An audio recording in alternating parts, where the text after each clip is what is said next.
जय हिंद दोस्तों। Welcome to AP academy. आज हम लोग पढ़ेंगे हुण्स के बारे में। देखिए, लास्ट क्लास में हम लोगों ने वकाटका डायनेस्टी पढ़ ली थी। अब महज एक दो टॉपिक बचे हैं और हमारा एंशियंट हिस्ट्री पार्ट जो है वो कंप्लीट हो जाएगा। आज हम दो किंगडम के बारे में पढ़ने वाले हैं। एक हुण्स के बारे में। हुण्स का नाम आपने पहले भी सुना होगा। गुप्ता वंश के टाइम पे इंडिया पर पहली बार हुणों ने आक्रमण किया था।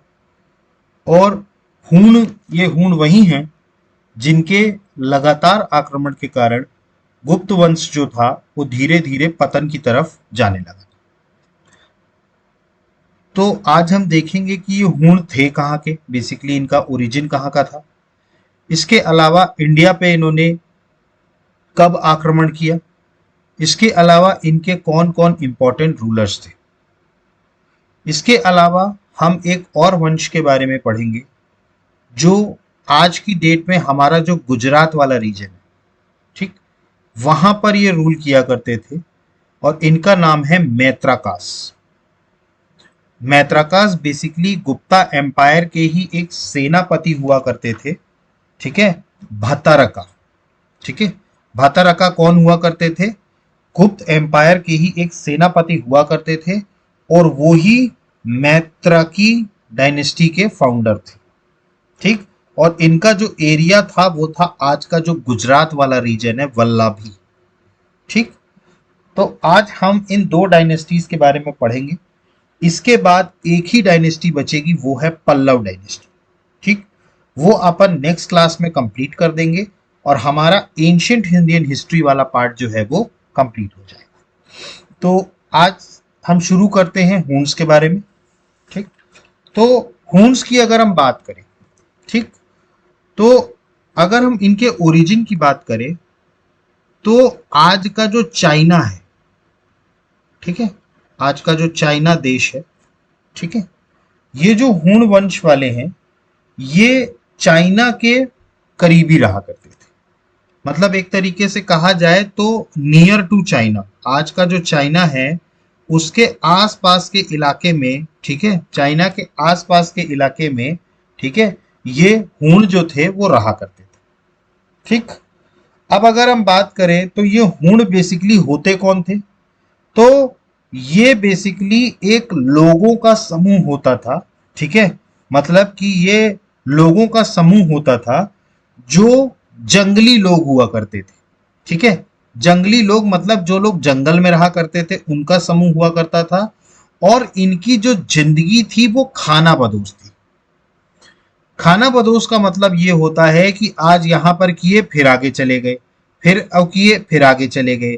तो बेसिकली जो हुण हुआ करते थे ये खाना बदोश जंगली लोगों का समूह था। मतलब अगर हम बात करें तो it is the band of nomadic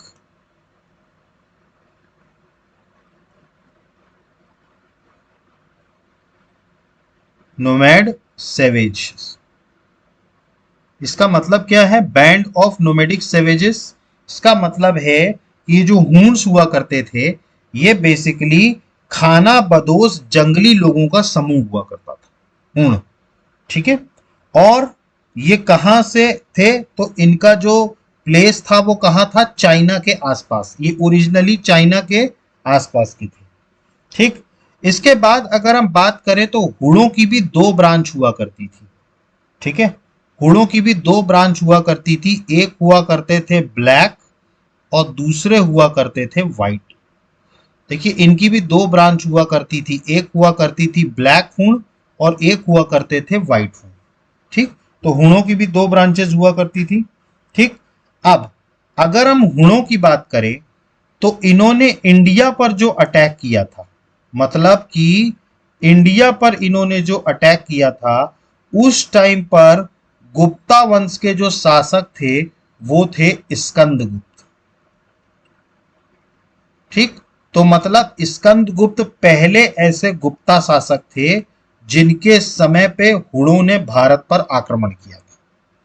ठीक, तो आपको ये याद रखना पड़ेगा, हुणों ने जब आक्रमण किया था तो उस टाइम पर नॉर्थ इंडिया में गुप्ता वंश के शासक कौन थे।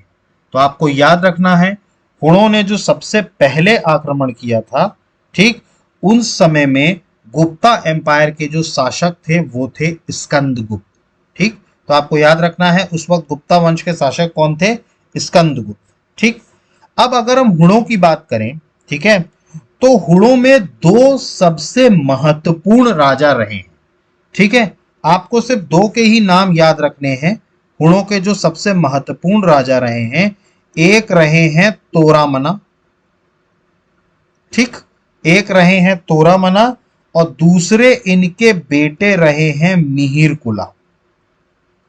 ठीक, तो इसके दो सबसे इंपॉर्टेंट राजा रहे हैं हुण के, एक रहे हैं तोरामना और दूसरे रहे हैं मिहिरकुला। ठीक, यही दो सबसे इंपॉर्टेंट शासक हुणों के रहे हैं। ठीक, तो सबसे पहले आपको क्या याद रखना है, हुण क्या थे, बैंड ऑफ नोमैड सेवेजेस। इसका मतलब हुण खाना बदोशी जंगली लोगों का समूह था, पहली पॉइंट। दूसरा पॉइंट, ये चाइना के आसपास रहा करते थे, मतलब इन दी क्लोज वेसिनिटी ऑफ चाइना। तीसरा, इनमें दो ब्रांचेस हुआ करती थी, ब्लैक और व्हाइट। हुणों ने जब भारत पर आक्रमण किया तो उस टाइम पर जो गुप्ता वंश के शासक थे वो थे स्कंदगुप्त। और पांचवा, इनके जो महत्वपूर्ण राजा हुआ करते थे वो हुआ करते थे, एक तो तोरामणा और दूसरे जो थे वो थे मिहिरकुला। ठीक, अब अगर हम बात करें तो आज का जो है हमारा पंजाब वाला रीजन, मतलब अपने इंडिया में आज का जो पंजाब वाला रीजन है, सबसे पहले तोरामणा ने यहां पर आक्रमण किया था। ठीक, तो आज के पंजाब वाले रीजन पर इसने कब्जा किया था, किसने, तोरामणा ने।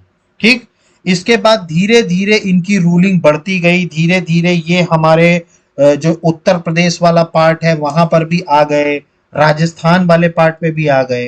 ठीक, तो बेसिकली जब पहली बार जब आक्रमण हुआ और हुणों ने जो कब्जा करना शुरू किया तो उस टाइम पर हुणों के जो राजा थे वो थे तोरामणा। वो क्या थे, तोरामणा। ठीक, अब तोरामणा के बाद इनके बेटे आते हैं मिहिरकुला। ठीक, मिहिरकुला कौन थे, इनके बेटे। ठीक है, अब मिहिरकुला के आने के बाद, ठीक है, अकॉर्डिंग टू, मैंने आपको बताया था एक चाइनीज पिलग्रिमेज थे युआन टी सांग। देखिए इनका नाम बहुत ज्यादा आ रहा है, जब से हर्षवर्धन आए हैं, जब से हमने पुष्यभूति डायनेस्टी पढ़ी है, तब से युआन टी सांग का नाम जो है वो बहुत ज्यादा आ रहा है। तो ये जो चाइनीज पिलग्रिमेज थे, इनके अकॉर्डिंग अगर हम बात करें तो मिहिरकुल, ठीक, मिहिरकुल जो हुणों के राजा हुआ करते थे, इनकी राजधानी हुआ करती थी सकाला। अकॉर्डिंग टू ह्युआन टी सांग, मिहिरकुल की राजधानी क्या हुआ करती थी, सकाला, अकॉर्डिंग टू ह्युआन टी सांग। ठीक, इसके बाद अगर हम बात करें तो जो राज तरंगनी था, ठीक, राज तरंगनी, ठीक, इसके अकॉर्डिंग मिहिरकुला जो थे, ठीक है, वो एक बहुत ही पावरफुल राजा थे। मतलब इन्होंने बताया है राज तरंगनी में कि जो मिहिरकुल रहे हैं वो एक बहुत पावरफुल रूलर रहे हैं। ठीक, जिनका गांधार और कश्मीर से लेकर के और तकरीबन साउथ इंडिया तक इनका साम्राज्य था। ठीक है, मतलब इन्होंने कॉन्कर किया था हुणों ने। ठीक है, गांधार कश्मीर से लेकर के साउथ इंडिया तक। ठीक, इसके बाद अगर हम बात करें, अगर हम इनके धर्म की बात करें, ठीक है, तो बेसिकली ये लोग शिव जी को पूजा करते थे, मतलब they prominently are the worshippers of Shiva. ठीक है, शिवा। ठीक है, इसके अलावा सूर्य भगवान की भी पूजा ये लोग किया करते थे। ठीक, मतलब ये लोग शिव जी की पूजा किया करते थे और सन भगवान मतलब सूर्य भगवान की पूजा ये किया करते थे। ठीक, लेकिन बुद्धिज्म के प्रति अगर हम बात करें तो बुद्धिज्म के प्रति हुणों का जो एटीट्यूड था वो बहुत ही ज्यादा क्रूअल था। मतलब ये बुद्धिज्म को बर्दाश्त नहीं कर पाते थे। इन्होंने बहुत सारा परसिक्यूशन किया था बुद्धिज्मों का, बुद्धिस्ट का। जो भी बुद्धिस्ट को फॉलो करने वाले थे बुद्धिज्म को, उनका बहुत ज्यादा लेवल पर परसिक्यूशन हुण ने किया था। तो एक तरीके से कहा जाए तो ये बुद्धिज्म से बहुत ज्यादा जुड़ते थे और इन्होंने बहुत बड़े लेवल पर बुद्धिज्म का परसिक्यूशन, बौद्ध धर्म के लोगों को मानने वाले लोगों का परसिक्यूशन किया था। ठीक, तो समझ में आया। ठीक, इसके बाद अगर हम बात करें तो मिहिर कुल के खत्म होने के बाद, मतलब मिहिर कुल के हारने के बाद हुण वंश का खात्मा हो गया। तो हुण वंश का जो एक तरीके से कहा जाए भारत पर जो प्रभुत्व था, ठीक है, मिहिर कुल के मरने के बाद, ठीक है, उनके खत्म होने के बाद हुणों का पूरी तरीके से पावर यहां पर खत्म हो गई और धीरे धीरे हिंदुस्तान की सोसाइटी में ही हुण लोग जो हो गए वो मिक्स हो गए। हुण लोग जो हो गए वो क्या हो गए, मिक्स हो गए। तो मतलब जो हुण यहां पर रह गए थे, ठीक है, वो अब भारत के ही समाज के रह गए। ठीक है, मतलब उनका पतन हो गया, मिहिर कुल के खत्म होने के बाद क्या हो गया, उनका पतन हो गया। ठीक, लेकिन ये लोग यहीं पर बस गए। ठीक है, हुण जो थे वो यहीं पर क्या हो गए, बस गए। क्लियर हुआ ये? ठीक है, क्लियर हुआ। ठीक, तो ये था हुण। ठीक है, तो हुण की अगर अपन ने बात की, ठीक है, सबसे पहली बात तो ये कि हुण जो हुआ करते थे ये बैंड ऑफ नोमैड सिविजेस थे। ठीक, मतलब कि ये क्या थे, खाना बदोश जंगलियों लोगों का समूह हुआ करता था। इसके बाद अगर हम बात करें तो ये इनिशियल लेवल पर कहाँ रहा करते थे, चाइना के आसपास। इन्होंने भारत पर जब आक्रमण किया तो उसमें उस समय गुप्त वंश के शासक कौन थे, स्कंदगुप्त। ठीक, फिर इसके बाद इनके दो महत्वपूर्ण रूलर हुए, एक थे तोरामणा और दूसरे थे मिहिरकुला। ठीक, धीरे धीरे तोरामणा ने पंजाब, ठीक है, पंजाब वाले रीजन में धीरे धीरे आक्रमण करके कब्जा करना शुरू किया। फिर उसके बाद धीरे धीरे ये यूपी राजस्थान तक पहुंच गए।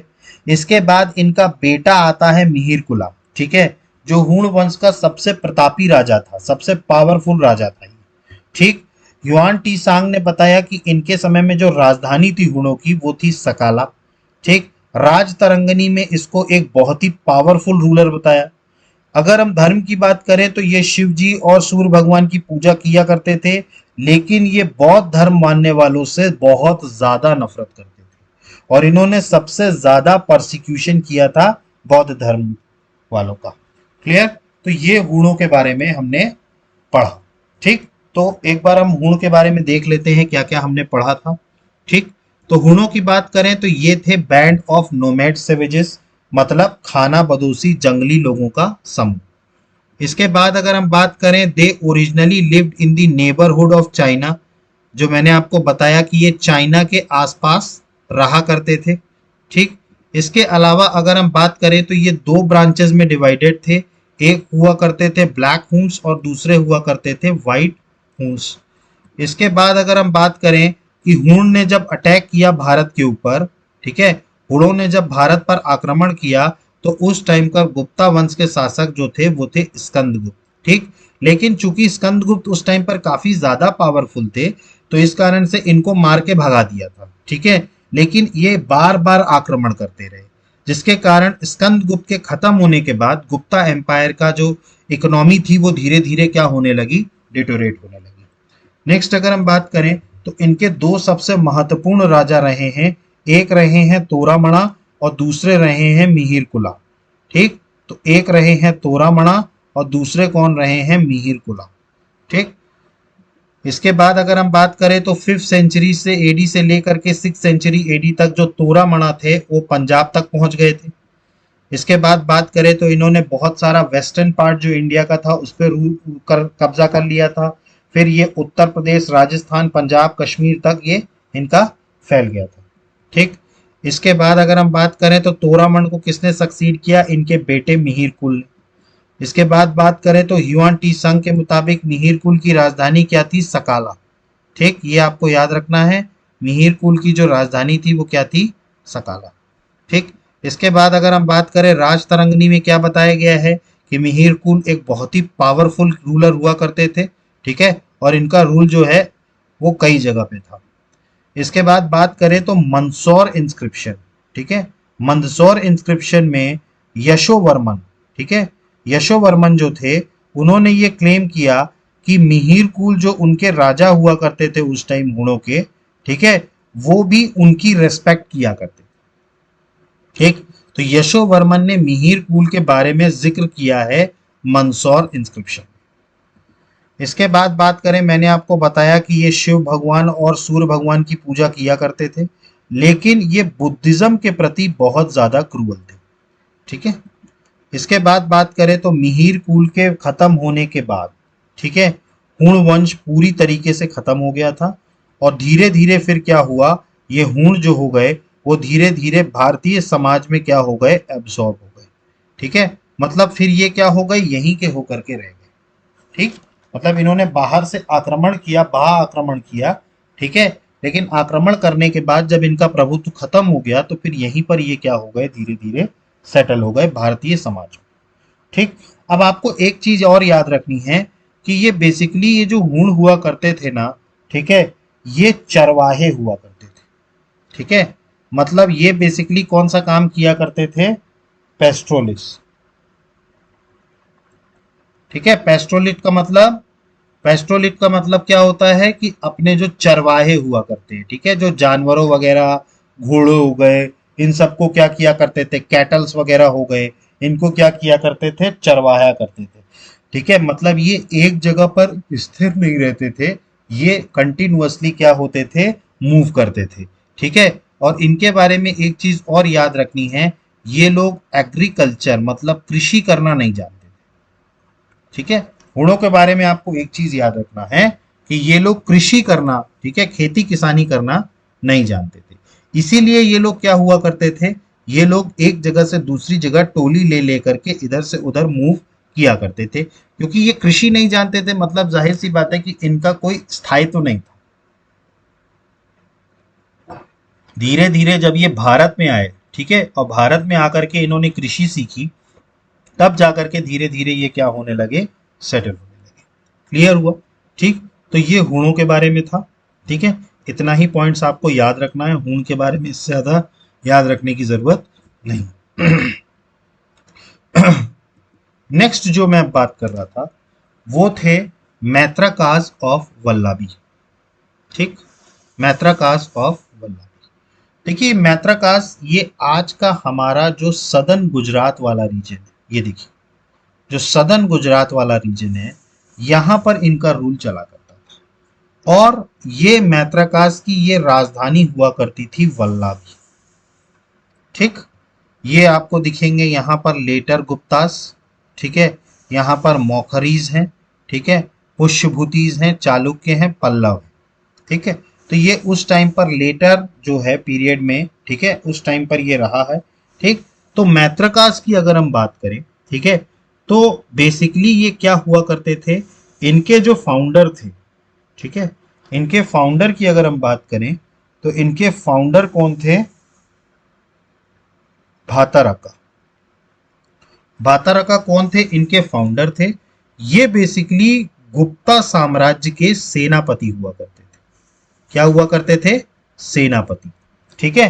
तो बेसिकली गुप्ता एम्पायर का ही एक्सटेंशन है मैत्रकास, ठीक है।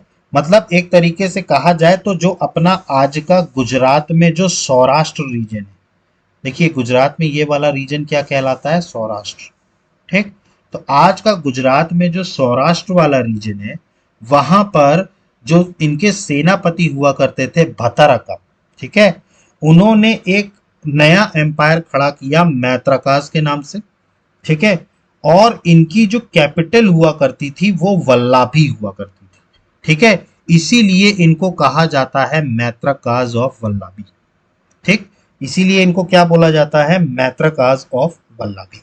तो आपको याद रखना है, सबसे पहले तो इनके फाउंडर कौन थे, गुप्ता साम्राज्य के ही सेनापति थे भतारका, ठीक है। इन्होंने सौराष्ट्र वाला जो रीजन है वहां पर अपना एक एम्पायर बनाया, और उसकी कैपिटल किसको बनाया, वल्लभी को, ठीक है, इसीलिए इनको मैत्रकाज ऑफ वल्लभी कहा जाता है। ठीक, इसमें और भी कई सारे रूलर्स हुए हैं। जैसे अगर हम बात करें तो एक रूलर इनमें हुए हैं ध्रुव सेन फर्स्ट। ठीक, तो ध्रुव सेन फर्स्ट एक रूलर हुए हैं। ठीक है, इन्होंने वल्लभी में एक बुद्धिस्ट मोनेस्ट्री बनाई थी। ठीक, ध्रुव सेन के बारे में आपको याद रखना है, वल्लभी में बुद्धिस्ट मोनेस्ट्री इन्होंने बनाई थी।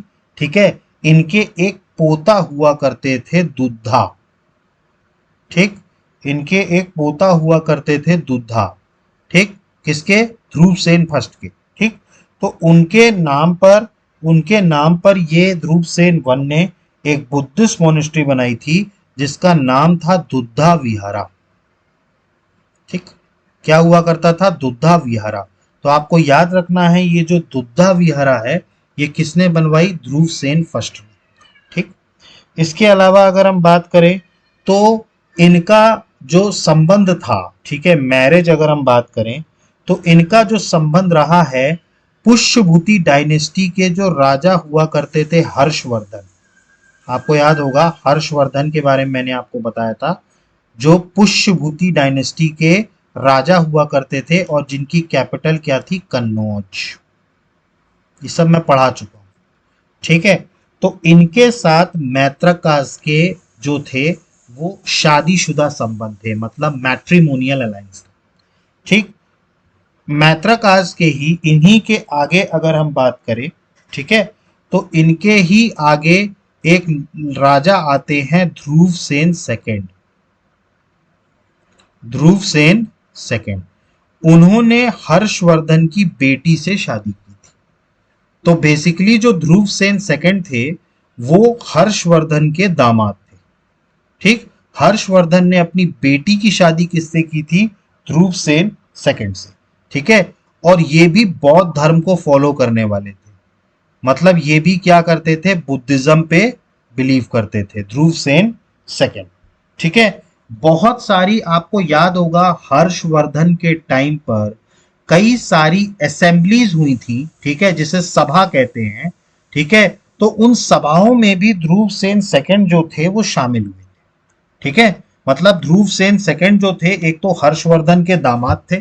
ठीक है, इसके अलावा ये बौद्ध धर्म को पालन किया करते थे और इनके समय में मतलब उस टाइम पर हर्षवर्धन ने जो भी धार्मिक सभाएं करवाई थी उनमें ध्रुव सेन सेकंड भी क्या किया करते थे? शिरकत किया करते थे। क्लियर?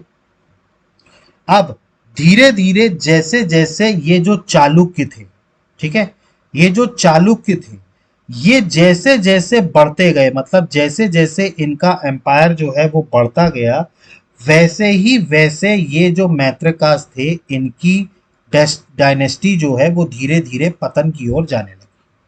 ठीक है, और अंततः इनका रूल अराउंड 766 एडी तक आते आते खत्म हो गया। इनका रूल जो हो गया वो पूरी तरीके से खत्म। समझ में आया आपको? तो मैत्रकास बेसिकली क्या थे? ये गुप्तों के ही, एक तरीके से कहा जाए तो गुप्तों का ही एक्सटेंशन था।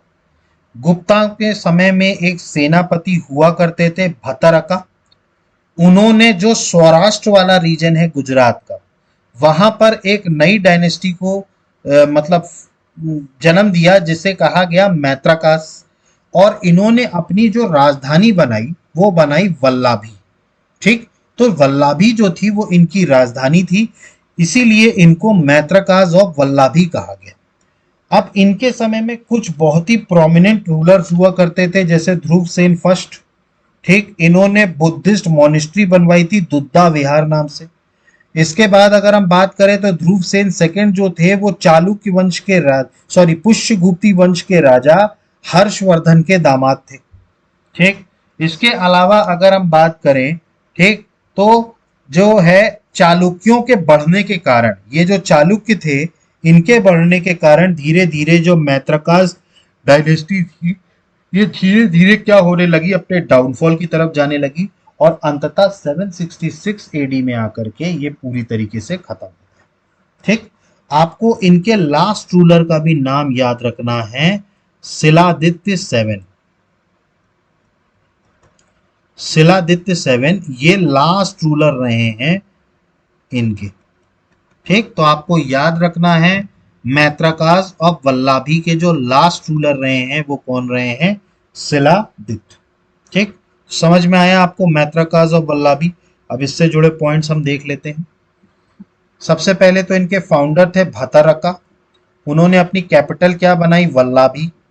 मैंने आपको बताया था कि ये गुप्ता एम्पायर से ही ये कट के निकले थे। इनके एक सेनापति हुआ करते थे भतारका। उन्होंने सौराष्ट्र रीजन में ये रूल अपना स्टैब्लिश किया और वल्लाभी को क्या माना? कैपिटल। अब भतारका के बाद इनके बेटे आते हैं धरासेन फर्स्ट। ठीक, और भी कुछ इंपॉर्टेंट रूलर्स इसमें हुआ करते थे, जैसे हुआ करते थे Dronasimha, Dhruvasena first, Shiladitya first, Dhruvasena second, और भी कई सारे इंपॉर्टेंट रूलर्स हुआ करते थे। इसके बाद बात करें तो ध्रुवसेन फर्स्ट जो थे, ठीक है, वो भले ही शैवाइट थे, मतलब शिव जी को मानने वाले थे, लेकिन इसके बाद भी इन्होंने अपने नाइस, ठीक है, दुद्धा जो था, ठीक है, उसके नाम पर एक बुद्धिस्ट मोनेस्ट्री बनवाई थी। कहां पर? वल्लाभी में, जिसका नाम है दुद्धा विहारा। ठीक, तो ध्रुवसेन वन ने एक बुद्धिस्ट मोनेस्ट्री बनवाई थी। इसके बाद अगर हम बात करें तो ध्रुवसेन सेकंड जो थे वो हर्षवर्धन के क्या थे? दामाद थे। ठीक, इसके बाद अगर हम बात करें तो ध्रुवसेन सेकंड जो कि बुद्धिज्म को मानने वाले थे, मैंने आपको बताया था। ठीक, और लेकिन ये कई सारी रिलीजियस असेंबलीज भी अटेंड किया करते थे जो हर्षवर्धन एंगेज, मतलब हर्षवर्धन जो थे वो जो भी वो किया करते थे, उन सारी रिलीजियस असेंबलीज को क्या किया करते थे? ये अटेंड किया करते थे। ठीक, इसके बाद अगर हम बात करें तो इनके समय में एक पोएट थे, ये धरासेन 4 करके राजा थे। इनके समय में एक कोर्ट पोएट हुआ करते थे भट्टी। ठीक है, तो ये बहुत ही महत्वपूर्ण पोएट हुआ करते थे भट्टी। ठीक है, इसके बाद अगर हम बात करें तो वल्लाभी, ठीक है, जब शिलादित्य 5, ठीक है, शिलादित्य 5 के समय में, ठीक है, अरबों ने क्या किया था? वल्लाभी पर आक्रमण कर दिया था। ठीक है, और वल्लाभी को इन्वेड कर लिया था। ठीक है, उस टाइम पर राजा कौन थे? शिलादित्य 5। ठीक, इसके बाद अगर हम बात करें तो जो चालुक्यों का, प्रतिहार का और राष्ट्रकूट, ये देखिए चालुक्य, प्रतिहार और राष्ट्रकूट, ठीक है, इनके बहुत ज्यादा बढ़ने के कारण वल्लाभी जो हो गया वो धीरे धीरे क्या हो गया? निरस्त हो गया। और एक तरीके से क्या हो गया? एक तरीके से ये जो मैत्रकाज हैं इनके पतन होने का बहुत बड़ा रीजन ये भी था। मैंने आपको बताया Shiladitya 7 was the last known ruler of Vallabhi. इसके बाद अगर हम बात करें तो वल्लाभी का अंत हुआ 766 एडी में। ठीक है, तो वल्लाभी का अंत कब हुआ? 766 एडी में। ठीक, तो मैत्रकाज ऑफ वल्लाभी समझ में आया। अब यहाँ पर हम अगला जो देखते हैं वो है वल्लाभी। देखिए वल्लाभी जो जगह है ना, ये बड़ी इंपॉर्टेंट जगह है। ठीक, तो इस जगह का सिग्निफिकेंस क्या है? ठीक, तो सबसे पहले अगर हम बात करें तो ये बहुत ही इंपॉर्टेंट पार्ट रहा है और ये बहुत अच्छी जगह रही है लर्निंग और कल्चर को समझने के लिए। ठीक, वल्लाभी। ठीक है, इसके अलावा अगर हम बात करें तो ट्रेड और कॉमर्स के लिए भी एक बहुत ही इंपॉर्टेंट सेंटर था, क्योंकि ये समुंदर के आसपास था। इस कारण से ट्रेड और कॉमर्स के लिए भी क्या था? ये बहुत इंपॉर्टेंट सेंटर था। इसके अलावा अगर हम बात करें कि वल्लाभी में जितने भी रूलर्स रहे हैं वो भले ही लॉर्ड शिव के फॉलोअर रहे, लेकिन उनकी कभी भी बौद्धिस्ट को परसिक्यूशन करने की पॉलिसी कभी नहीं थी। ठीक, ये आपको याद रखना होगा। वल्लाभी के जितने भी राजा रहे हैं, बौद्धिज्म को परसिक्यूशन करने की उनकी फिलॉसफी कभी नहीं थी।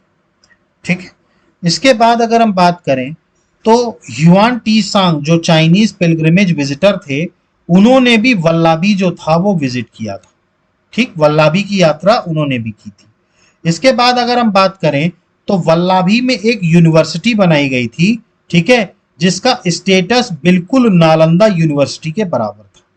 ठीक, तो आपको याद रखना है वल्लाभी में एक ऐसी यूनिवर्सिटी बनाई गई जिसका जो स्टेटस रहा है, ठीक है, वो जो है वो नालंदा के बराबर रहा, सॉरी, नालंदा के बराबर रहा।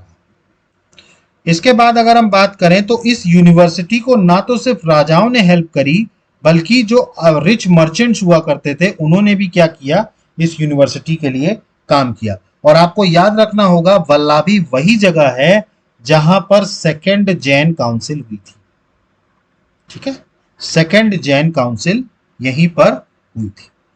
क्लियर हुआ आपको? तो ये सिग्निफिकेंस था वल्लभी रीजन का। ठीक, देखिए यहां पर आकर के हमारा हुण और मैत्राकास, ये दोनों डायनेस्टीज कंप्लीट होती हैं। अब एंशियंट इंडियन हिस्ट्री में सिर्फ एक डायनेस्टी बच गई है, वो है पल्लव डायनेस्टी। पल्लव डायनेस्टी हम नेक्स्ट क्लास में कंप्लीट कर देंगे और नेक्स्ट क्लास में ही हमारा एंशियंट हिस्ट्री वाला पार्ट जो है वो कंप्लीट हो जाएगा। उसके बाद फिर हम एंशियंट हिस्ट्री से रिलेटेड जितने भी इंपॉर्टेंट ऑब्जेक्टिव क्वेश्चंस थे वो एक बार हम फिर से करेंगे। ठीक है, जिन टॉपिक्स के हो गए हैं उनके छोड़ करके, और जो बाकी टॉपिक्स जिनके अभी नहीं हुए हैं, और भी मैं कुछ इंपॉर्टेंट क्वेश्चंस आपको दूंगा जो पेपर पॉइंट ऑफ व्यू से इंपॉर्टेंट है। और बहुत सारे ऐसे पॉइंट्स हैं जो मैंने अपनी क्लास में कवर नहीं किया, लेकिन जब हम वो क्वेश्चन सॉल्व करेंगे तो उसमें बहुत सारे पॉइंट्स उसमें कवर हो जाएंगे। क्लियर? तो आई होप कि आपको सारी चीजें समझ में आ गई होंगी। देखिए इसके बाद भी अगर आपको कोई डाउट उठ रहा है तो प्लीज कमेंट बॉक्स में मेंशन कीजिए। अदरवाइज हमारे चैनल को लाइक कीजिए, सब्सक्राइब कीजिए और मैक्सिमम से मैक्सिमम शेयर कीजिए। So guys, thank you, have a good day, जय हिंद, नमस्कार।